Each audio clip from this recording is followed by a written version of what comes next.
Hello friends, स्वागत है आपका एक बार फिर से आपके अपने लीगल चैनल सोच पर प्रहार में। दोस्तों, आज की इस वीडियो में हम डीवी एक्ट के केस की बात करने वाले हैं। आपके चाहे कोई से भी मामले हो, आपने देखा होगा कि पत्नी की तरफ से घरेलू हिंसा का केस आना, डीवी एक्ट का केस आना एक आम बात है और 3 केस में से एक केस ये जरूर होता है। अब इस केस के आने पर पति बहुत ज्यादा परेशान होता है। आज की इस वीडियो में मैं आपको 5 वो फैक्टर बताने वाला हूं जो कि पत्नी को इस केस में साबित करने बहुत जरूरी होते हैं और अगर वो इसको साबित ना कर पाए तो उसका केस खारिज हो जाता है। दोस्तों, आपको ये पता होना चाहिए और पत्नी की तरफ से ये साबित नहीं है तो इन पॉइंट्स को आप अपने आर्ग्यूमेंट्स में उठा भी सकते हैं और रिटर्न आर्ग्यूमेंट्स में भी लिख सकते हैं। बट प्रश्न ये है कि इस तरफ कोई ज्यादा ध्यान ही नहीं देता, जबकि ये इसके की इंग्रेडिएंट्स हैं। तो दोस्तों, थोड़ा सा हल्का सा टेक्निकल पॉइंट्स ये हैं और आपको पता होने बहुत जरूरी हैं।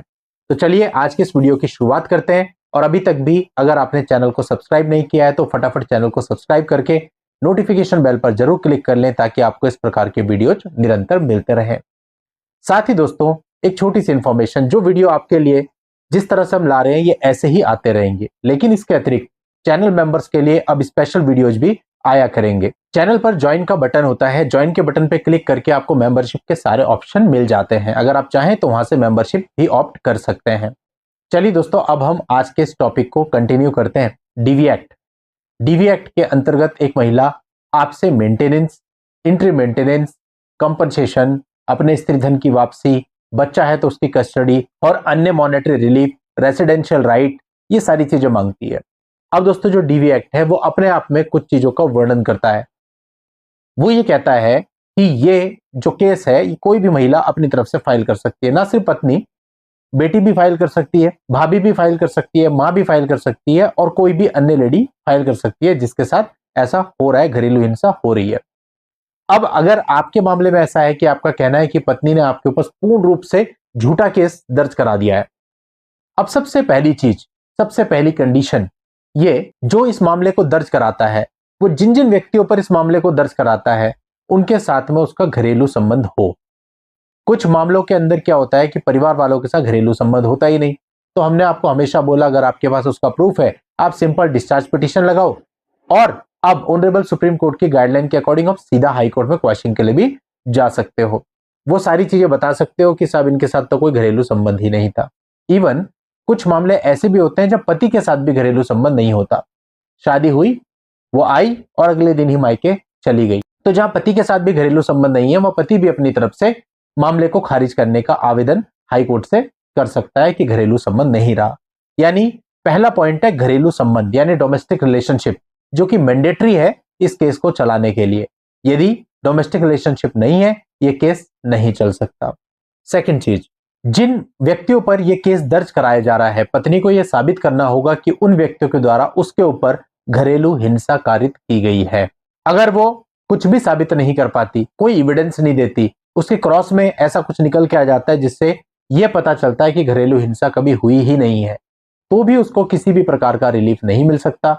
इस पर मैंने एक वीडियो भी बनाया था, ऑनरेबल सुप्रीम कोर्ट का एक जजमेंट भी था जिसमें उन्होंने क्लियर किया था कि यदि घरेलू हिंसा साबित नहीं है तो इस एक्ट के अंतर्गत पत्नी को कोई भी रिलीफ नहीं मिल सकता है। यानी दूसरा इंपॉर्टेंट फैक्टर है कि पत्नी के ऊपर घरेलू हिंसा कारित हुई हो। तीसरा फैक्टर दोस्तों, पत्नी कहती है कि मुझे मार पीट करके पहने हुए कपड़ों में घर से बाहर निकाल दिया। यह भी उसको साबित करना पड़ेगा। यदि आपके पास रिकॉर्ड में कुछ ऐसा है जिससे पता चलता है कि पत्नी स्वेच्छा से ही अपने मायके में चली गई थी और वहां पे जाकर के स्वेच्छा से ही निवासरत है, वापस नहीं आ रही है, तो भी दोस्तों आप उसके दावे को झूठा साबित कर सकते हो। यानी घर से निकालने वाली बात जो वो कहती है वो उसका साबित करना जरूरी है।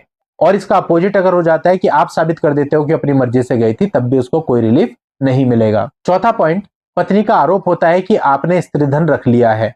दोस्तों, स्त्रीधन वापसी के लिए भी वो डीवी एक्ट के अंतर्गत क्लेम करती है, लेकिन स्त्रीधन भी उसको तभी वापस मिलेगा जब वो साबित कर दे कि स्त्रीधन आज के समय पर आपके कब्जे में है। उसके बिल लगा दे और बिल लगाने के बाद यह भी साबित करे कि वर्तमान समय में आपके पोजीशन में है, अदरवाइज उसको स्त्रीधन का भी ऑर्डर नहीं होगा। अब दोस्तों आते हैं पांचवें और सबसे इंपॉर्टेंट पॉइंट पे, जो है व्यथित महिला यानी एग्रीव्ड पर्सन। यानी इस मामले को वो व्यक्ति दर्ज करा सकता है जो कि एग्रीव्ड हो, व्यथित हो। तो यहां पर आपकी पत्नी को यह भी साबित करना पड़ेगा कि वो व्यथित है, उसके साथ प्रताड़ना हुई है, उसका हैरेसमेंट हुआ है। केवल तभी वो इस मामले को अपनी ओर से लेकर के आ सकती है, अदरवाइज नहीं। यानी कि एग्रीड पर्सन अगर वो नहीं है, आप ये साबित कर देते हो कि नहीं है, या वो ये साबित नहीं कर पाती है कि वो है, तो फिर ऐसे में उसका केस इन सब ग्राउंड्स पर भी खारिज हो सकता है। तो डीवी एक्ट के अंतर्गत ये 5 पॉइंट बहुत इंपॉर्टेंट है। इन्हीं 5 पॉइंट के मद्देनजर आप ट्रायल कोर्ट में भी आर्ग्यूमेंट कर सकते हैं, सेशन कोर्ट में भी जा सकते हैं और हाई कोर्ट में डायरेक्टली क्वेश्चन के लिए भी जा सकते हैं। उम्मीद करता हूं आपको वीडियो अच्छी लगी होगी। वीडियो अच्छी लगी हो तो वीडियो को लाइक कर दें और लोगों को भी शेयर कर दें ताकि अवेयरनेस और लोगों तक भी पहुंच सके। चलिए दोस्तों, आज के इस वीडियो में इतना ही। नेक्स्ट वीडियो में नई जानकारी के साथ मैं आपसे फिर मिलूंगा।